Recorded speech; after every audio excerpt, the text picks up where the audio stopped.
Okay friends, welcome to the numerical portion. अब यहाँ पे क्वेश्चन दे रखा है पहला कि a particle moves under this curve. ठीक, a particle moves on the central orbit, और जो कर्व डिफाइन है वो आर की power N is equal to A की power N into cosine theta से डिफाइन है। तो हमें लॉ ऑफ फोर्स निकालना है टूवर्ड्स द पोल। तो लॉ ऑफ फोर्स मतलब हमें एफ निकालना है। ठीक, और एफ आपको हमने पोलर फॉर्म, पेडल फॉर्म वगैरह में करवाया है। तो आप जैसे यहाँ पे पोलर फॉर्म की इक्वेशन है, तो इस पोलर फॉर्म की इक्वेशन को देखिए सेंट्रल ऑर्बिट की। तो यहाँ पे एफ है, तो हम इसी के जरिए यहाँ से एफ निकाल सकते हैं। लेकिन उस एफ को निकालने के लिए हमें क्या चाहिए, हमें एक तो D two U by D theta square चाहिए। अब D two U by D theta square तो तभी निकाल पाएंगे जब हम किसी तरीके से जो गिवन है उससे हम यहाँ पे उसको हम यहाँ पे सॉल्व करें, और फिर हम D U by D theta तक पहुंचे, और फिर D U by D theta जब निकाला है तो हम D two U by D theta square निकाल लें। तो गिवन तो फिलहाल तो हमारे पास सिर्फ एक ही चीज़ है, वो है कर्व। तो इसी को लेके चलेंगे और D U by D theta तक पहुंचेंगे। ठीक, तो गिवन क्या है हमारे पास। ठीक है, एक्चुअली क्या था कि इसको मैं एक बार रिकॉर्ड कर चुका था, तो पता नहीं क्यों वीडियो हमारी ब्लर हो जा रही थी, तो वो सारा गया। ठीक, सबको डिलीट करना पड़ा मुझे। So given curve is equal to R की power N is equal to A की power N into cosine theta. अब मैं आपको ये पढ़ा चुका हूं कि put R is equal to 1/u। ठीक, put R is equal to 1/u मतलब आर की जगह आप 1/u पुट कर सकते हैं। ठीक, इसी वाले टॉपिक में पढ़ाया था। तो यहाँ पे आर है, यहाँ पे 1/u पुट किया, तो ये हो गया 1/u की पावर एन, ए की power N into cosine theta right hand side पे चल रहा है। ठीक, जहां पे नहीं समझ में आएगा प्लीज कमेंट कर देना, क्योंकि अब मैं दोबारा लिखूंगा तो बहुत टाइम जाएगा। अब देखो, u की पावर एन को मैं यहाँ पे सब्स्टिट्यूट करता हूं, तो 1 इधर ही रह जाएगा, ए की पावर एन, और u की पावर एन इधर आ जाएगा कोसेन थीटा। ठीक, अब यहाँ पे देखो, इसको देखते हुए हम यहाँ पे D U by D theta तो नहीं निकाल सकते। यहां से हमें D U by D theta की जो वैल्यू है वो नहीं मिलेगी। ठीक, आप इसको थीटा के रेस्पेक्ट में डिफरेंशिएट करोगे तो मिल जाएगा, बट यहाँ पे देखो तीन और लोगों का प्रोडक्ट है, तो हम एक काम करते हैं। सबसे पहले दोनों साइड हम लोग यहाँ पे लॉग लेते हैं। ठीक, तो taking log on both side we get, तो यहाँ पे हो जाएगा log 1, और यहाँ पूरे पर लॉग लग जाएगा। अब आपने एक प्रॉपर्टी पढ़ रखी है लॉग की, क्या कि log a इंटू बी क्या होता है, log a plus log b होता है, और log a की पावर n क्या होता है, पावर इधर आ जाएगा और n log a हो जाएगा। ठीक, पावर सामने आता है और log a as it is रहता है। तो ये पहली प्रॉपर्टी है, ये सेकंड प्रॉपर्टी है जो आप लोगों ने लोअर क्लासेस में पढ़ रखी है, या लोगरिथमिक में पढ़ रखी है। तो राइट, इधर तो log 1 हो गया, इधर देखो यहाँ पे log a into B into C type का है, तो log a plus log b plus log c हो जाएगा, मतलब log a की power n plus log u की power n plus log cosine theta हो जाएगा। अब log a की पावर n मतलब ये वाली कंडीशन हो जाएगी। ठीक, कि n सामने आ जाएगा और log a हो जाएगा, तो यही हुआ है। log a की पावर n को मैंने n log a लिखा है। ठीक, log u की पावर n को मैंने n log u लिखा है, और log कोसेन थीटा को मैंने एज इट इज रखा है, और log 1 की वैल्यू होती है 0, वो मैंने यहाँ पे राइट हैंड साइड पे लिख दी है। ठीक, अब हम क्या करेंगे, थीटा के रेस्पेक्ट में डिफरेंशिएट करेंगे। ओके, अब हम थीटा के रेस्पेक्ट में डिफरेंशिएट करेंगे, तो D U by D theta हमें नजर आएगा। तो चलो थीटा के रेस्पेक्ट में डिफरेंशिएट करते हैं। तो differentiating both side with respect to theta, ये तो पूरा का पूरा कांस्टेंट है, क्योंकि n कांस्टेंट ए भी कांस्टेंट, तो कांस्टेंट का जो डिफरेंशिएशन होगा वो 0 हो जाएगा। यहाँ पे u का थीटा के रेस्पेक्ट में क्या हो जाएगा, D U by D theta. लेकिन उससे पहले देखो n कांस्टेंट है as it is, log u का 1/u होता है, तो 1/u, और u का दोबारा होगा थीटा के रेस्पेक्ट में D U by D theta. तो इस तरीके से करना है। ठीक है, तो n तो कांस्टेंट है, log u का 1/u और u का D U by D theta.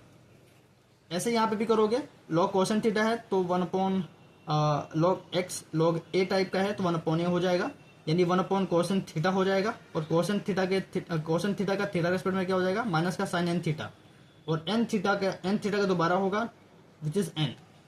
ठीक, n थीटा का दोबारा होगा विच इज n। ठीक है, सिंपल आपका डिफरेंशिएशन हो रहा है यहाँ पे। ठीक है, तो ये हो गया n/u D U by D theta. देखो ये हो गया nu D U by D theta, ये हो गया n/u D U by D theta, और यहाँ पे बचा माइनस का n sine n theta upon cosine theta. तो यहाँ पे जो बचा है वो बचा है माइनस का n sine n theta upon cosine theta, minus में बचा है। इसको राइट हैंड साइड में भेजेंगे तो प्लस में हो जाएगा, तो यही प्लस में हुआ है n sine n theta upon cosine theta. इस n से इस n को मैंने कैंसिल किया है, और sine n theta upon cosine theta को मैंने टेन n थीटा में कन्वर्ट किया है। ठीक, sine n theta upon cosine theta को मैंने टेन एन थीटा में कन्वर्ट किया है। तो यहाँ से D U by D theta की वैल्यू क्या हो जाएगी, ये वाला यू इधर भेजेंगे तो D U by D theta will be equal to U tan N theta. अब D U by D theta मिल चुका है तो D two U by D theta square भी मिल जाएगा, देखो मिला है। इसको एक बार और डिफ्रेंशिएट करेंगे थीटा के रिस्पेक्ट में, तो यहाँ पे लगेगा प्रोडक्ट रूल, यहाँ पे लगेगा प्रोडक्ट रूल ऑफ डिफ्रेंशिएशन। तो पहले यू को मैंने एज इट इज रखा, टेन एन थीटा का हो गया sec square N theta, N theta का दोबारा बचा तो N U sec square N theta. और अब टेन एन थीटा को एज इट इज रखते हैं और यू का हो जाएगा D U by D theta. अब यहाँ पे D U by D theta आ गया है, तो इस D U by D theta की जगह मैं क्या पुट करूंगा, U tan N theta put करूंगा, ठीक। तो यू टेन एन थीटा और यहाँ पे पहले से ही एक बार टेन एन थीटा है तो टेन स्क्वायर एन थीटा हो जाएगा। तो अल्टीमेटली जो D two U by D theta square है वो N U sec square N theta plus U tan square N theta में कन्वर्ट हो जाएगा। तो अब देखो आपको इक्वेशन में चाहिए भी क्या था, D two U by D theta square, जो कि आपको मिल गया, ठीक है, जो कि आपको मिल गया। तो वैल्यूज हम पुट कर देते हैं। So now polar form of differential equation of central orbit क्या होती है, ये होती है। इसका तो प्रूफ भी करवाया है, अलग से लेक्चर भी था, आई थिंक सेकेंड लेक्चर। तो D two U by D theta square plus U is equal to F upon H square U square. D two U by D theta square जो भी सोल्व किया है उसी value में यहाँ पे put कर रहा हूँ। तो क्या थी, N U sec square N theta plus U tan square N theta, और ये वाला यू यहाँ पे रखा है और राइट हैंड साइड पे एज इट इज चल रहा है, ठीक। राइट हैंड साइड पे जो है वो एज इट इज चल रहा है। अब यहाँ से और यहाँ से इन दोनों को देखो, इन दोनों में से मैं u कॉमन लूंगा तो बचेगा one plus tan square N theta, और one plus tan X sorry one plus tan square X कितना होता है, sec square X. One plus tan square theta या tan square X sec square X होता है। तो u एज इट इज रहेगा sec square N theta में change हो जाएगा। अब इन दोनों से क्या कॉमन है, u into sec square N theta common है। तो u into sec square N theta common लिया तो बचेगा क्या, n प्लस वन। और राइट हैंड साइड पे यहाँ पे भी F upon H square U square था, यहाँ पे भी वही, यहाँ पे भी वही, यहाँ पे भी वही। तो अभी राइट हैंड साइड पे वही चल रहा है, ठीक है। लेफ्ट हैंड साइड को हमने चेंज किया। इनिशियली जो हमारे पास कर्व था वो क्या था, यहाँ पे जगह है करवा देते हैं। वो कर्व था आर की power N is equal to A की power N cos N theta. आपके पास ये जो कर्व था वो था आर की power N is equal to A की power N cos N theta, ठीक। इसको फिर हमने यहाँ पे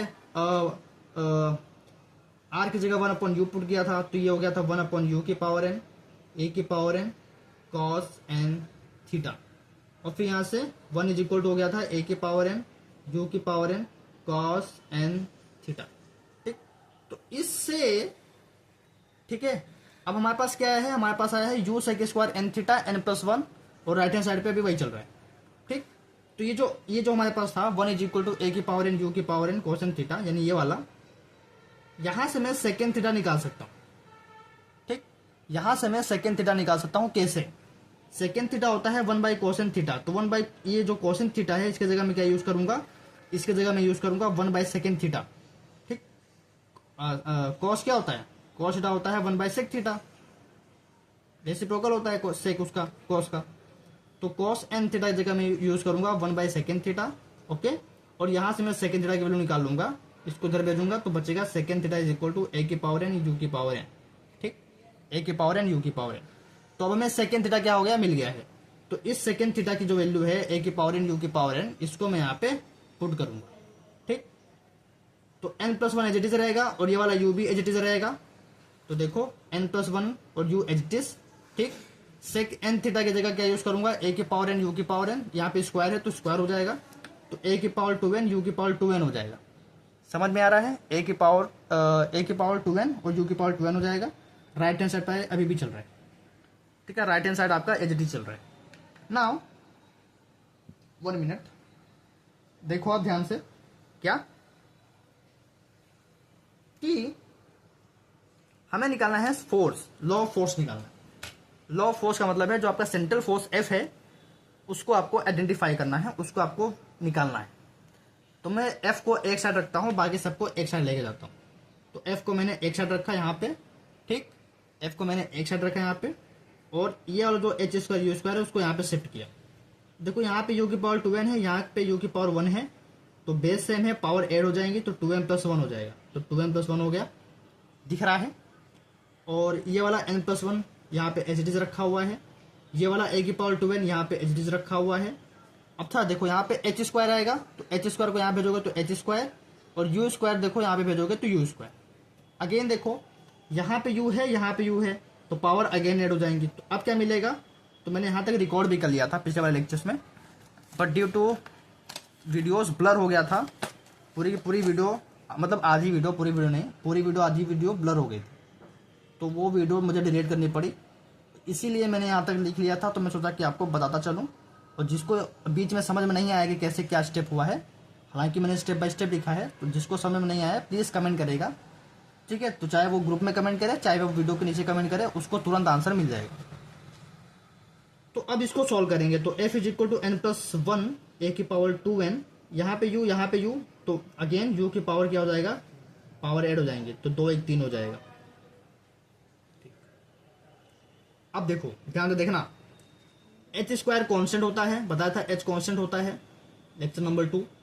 a भी कांस्टेंट है, a⁴n भी कांस्टेंट होगा, ठीक, h² भी कांस्टेंट होगा, ये कांस्टेंट, ये कांस्टेंट, ये भी कांस्टेंट, ठीक, ये भी कांस्टेंट है, तो n+1 भी कांस्टेंट है।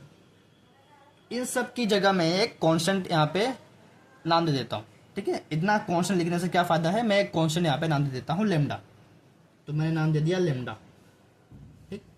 और क्या वेरी कर रहा है, u, क्योंकि u की वैल्यू क्या होती है 1/r, तो u की power 2n+3, f = lambda u 2n+3, तो where lambda is equal to n+1 a⁴2n h², where lambda is equal to n+1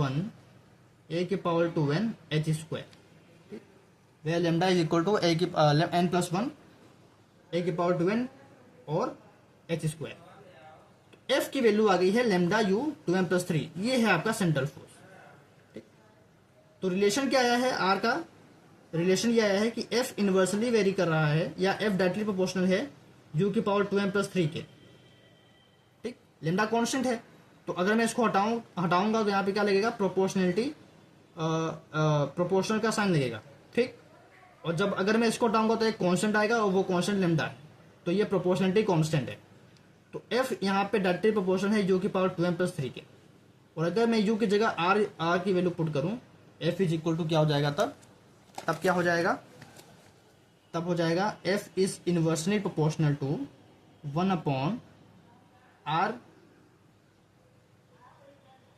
1/r की पावर 2n+3, ये हो जाएगा, ठीक, 1/r की पावर 2n+3।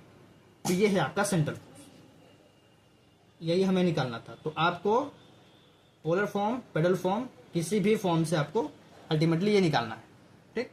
तो आपको पहचानना है कि क्या कौन सा लगेगा। जैसे यहाँ पे दिया था क्या, यहाँ पे r⁴n = a⁴n कोसेन थीटा दिया था, ठीक है। यहाँ पे कोई p v का कोई सिंबल यूज नहीं हो रहा है, तो हमने सिंपली क्या किया, हमने r की जगह 1/u सब्स्टिट्यूट किया, और सीधा सीधा क्या यूज किया, polar form of differential equation.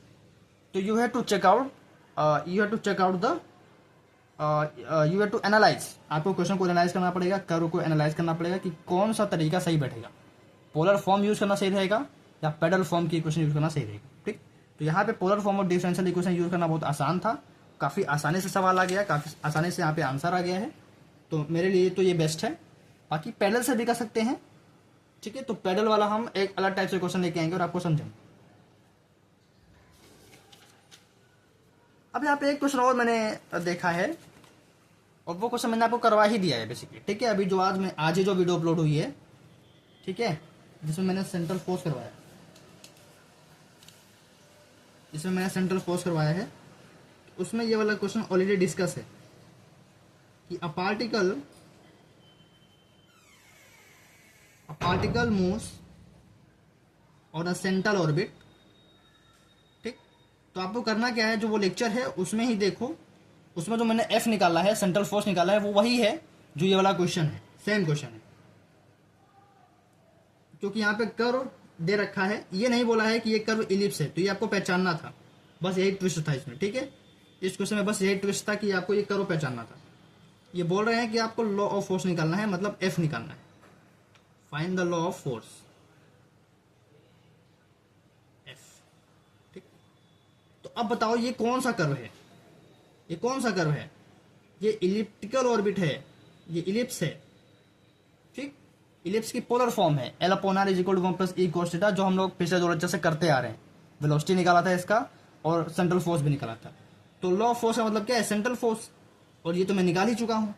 तो ये क्या आया था, ये आपका पिछले लेक्चर में देखो, ये आपका आया था एफ आपका इनवर्सली प्रोपोर्शनल था 1/r² के, और इससे पहले क्या आया था, इससे पहले आया था F is equal to n² upon l 1/r²। इसको मैंने कांस्टेंट माना, तो इस कांस्टेंट की जगह मैं यहाँ पे क्या यूज कर सकता हूँ, लेमडा यूज कर सकता हूँ। तो लेमडा 1/r², लेमडा को हटाऊंगा तो इसको मैं इस तरीके से लिख सकता हूँ, ठीक। तो ये आया था F is inversely proportional to 1/r², ठीक। F is inversely proportional to 1/r², और इसको भी हमने किससे यूज किया था, polar form of differential equation का यूज करके किया था, पोलर डिफरेंशियल इक्वेशन का यूज किया था ऑफ सेंट्रल ऑर्बिट। तो ये सेम क्वेश्चन है। तो आप पिछला वाला लेक्चर देखो, जस्ट पिछला वाला लेक्चर, तो वहां पे ये सेम क्वेश्चन करवाया है।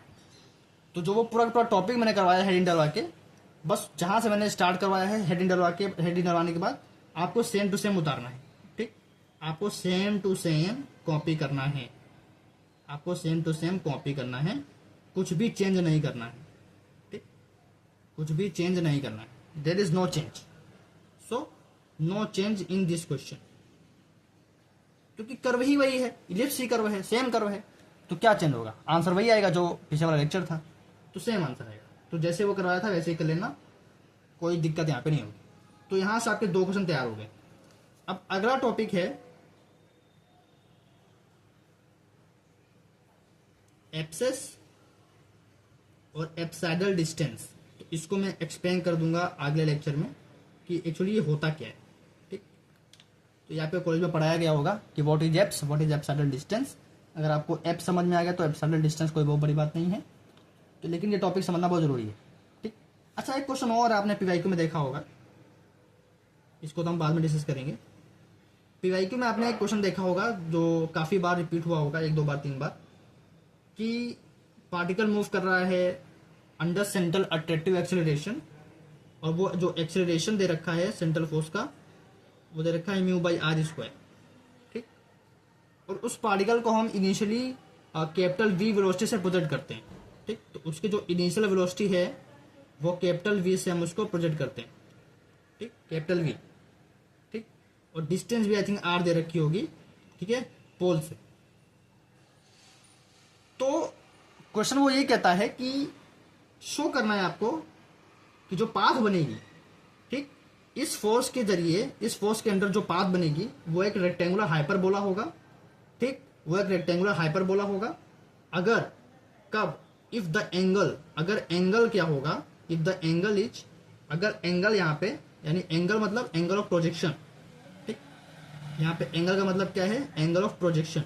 अगर एंगल ऑफ प्रोजेक्शन क्या होगा, ये होगा sine inverse u upon v into r, v² minus 2u/r की पावर 1/2, ठीक।